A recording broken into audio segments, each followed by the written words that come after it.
Well, I'm gonna go ahead and jump into one more quick screen share because I had promised, in case anybody is interested, about how, at least to share my experience in trying to do the braid and put the braid on. So if I go in there, and this is my my dorky little coaster that I think these pieces, my concentric circles were so thick that if I were to do it again, I would make them less, make them narrower, and I think it would look better and bend better. But the braids are really fun, and I encourage you to give them a shot. So these are just strips of, literally old sheets that I had that I pulled apart, and I pinned it to the couch, tied a knot, and started braiding till I had more than enough. I cut off the knot and sewed a little strip across the three there so that they would hold. And then I wrapped it around and I pinned as I went around to make sure I had the right amount, with making sure nothing was pulling or stretching. And then let's see, why won't we progress? Okay. And then after I cut off the end, I had these awkward bits that were flailing about, and I just tucked them in, and it didn't seem like it was going to be very neat. But the more I sewed them on, I just sort of forced each piece of fabric into where I thought it should go by fastening it with a needle and thread. I am sure that I am making actual seamstresses cringe in a million ways, and I apologize. But mostly I wanted to give people confidence that even if you've never done it, it's worth playing with, and it doesn't hurt the knitting you've completed, so you've got nothing to lose. And then when I start sewing around to add the pieces together, I included these pictures to just show that I made sure my needle went back and forth under that garter edge of the stitch so that it would hold together without showing over the top of the knitting. And I think that's all I have for that. Yeah. So I hope that if anybody's feeling daring and they have some old scraps and stuff around, they might like to give it a shot.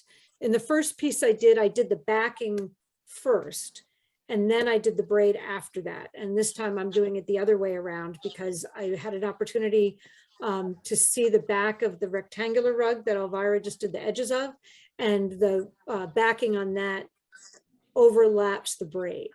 So that told me that the backing was the very last piece. So that's what I tried on that one. Does anybody have any other questions, or has anybody else tried braiding or starting that yet?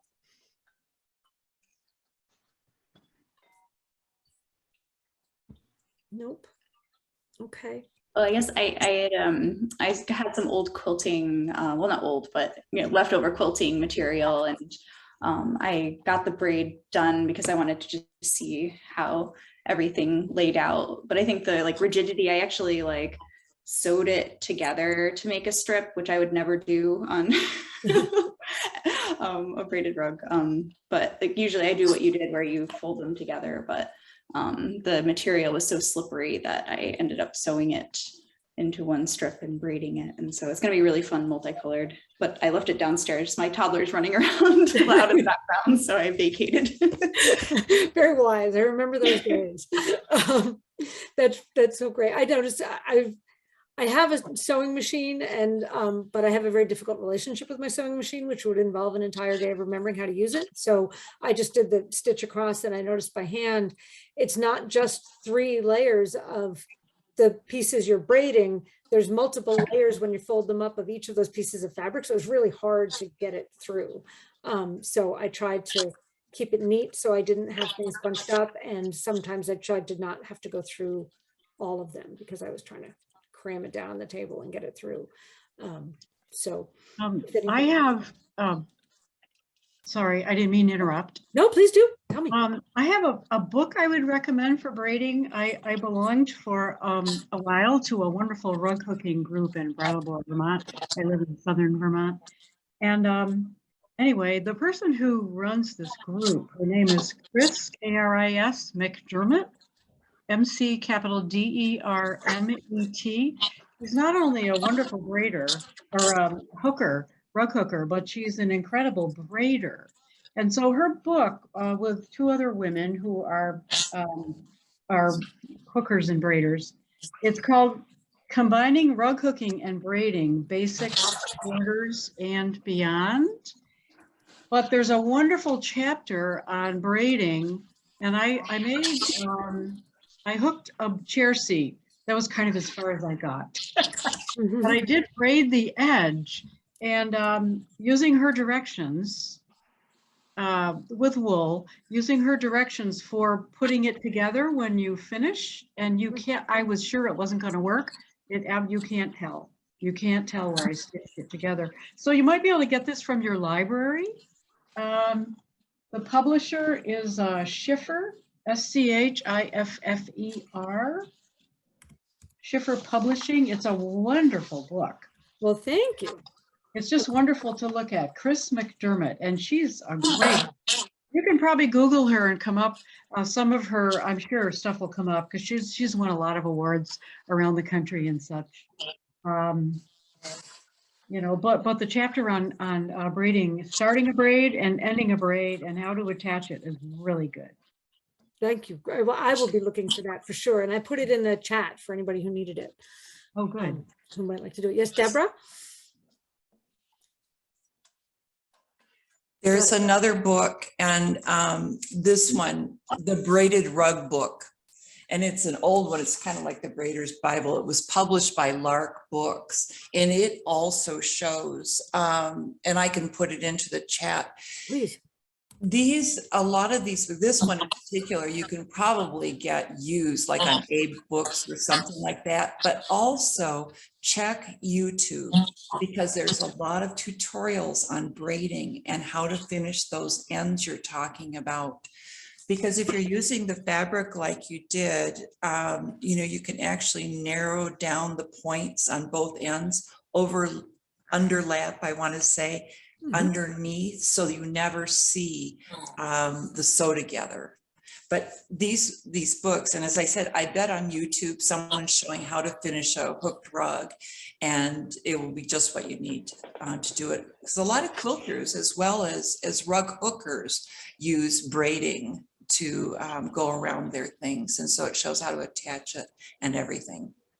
So Great. I'll type That just was one so in. helpful. The videos I found all said cheerfully, fold them under and finish them off. Here you go. Thank you. As an early knitter, I remember getting this wonderful British book from my mother-in-law, and my favorite instruction said, take yarn, make tassel. I was like, right. Okay. Apparently I'm supposed to know. So I'll keep finding those. And subsequently, my favorite patterns say sleeves, make two. And then I know that we're operating on my level. Those are what I need. So that's great. Well, you guys are so much fun, and this is wonderful. I think I encourage you to communicate with each other in that Ravelry group. And if you need any help finding it or each other, please feel free to email me. And we will look forward to hope to see you back in December when we'll learn a little more about Shakers and hopefully see some more pictures about what everybody's done. I wanted to share one more thing. Please do. I took a class from a local lady here who does braided rugs with wool scraps. And when we would get to the narrow edge, we could like skip one of the braids so that it curves. And so you don't have, like when you're doing in a circle, it's not all bunched together. It kind of lays it more flat. Oh. And then also, and I can't remember how we did the end, but see, there's no, Yeah. it must have just got braided in somehow, but because it's been a few years since I did this, but I do remember that we would braid the 3 strands, and then when you wanted to curve, you skipped one and kept braiding, and you can't tell. Well, that's You sort really of can't similar tell. to the knitting that you skip something Yeah. to make one side shorter. Exactly. Oh, that's really neat. I'll have to try it. I'll have to try it. Wonderful. Wonderful. All right. Well, thank you again, everybody. Happy knitting and braiding and putting it together. And And please feel free to send me pictures too. And I think it would be that way, if it's easy to screen share, I can always just pull the picture up the way I did all the others, and then you can unmute and tell us about what you did or not, as you like. But there's lots of ways to do it, so it's easy. If you have any obstacles, we'll help you overcome them. So so thank you all so very much again, and we'll see you next month. Thank you. This Happy is to great. all. Thank Take you. care. Bye-bye. Bye.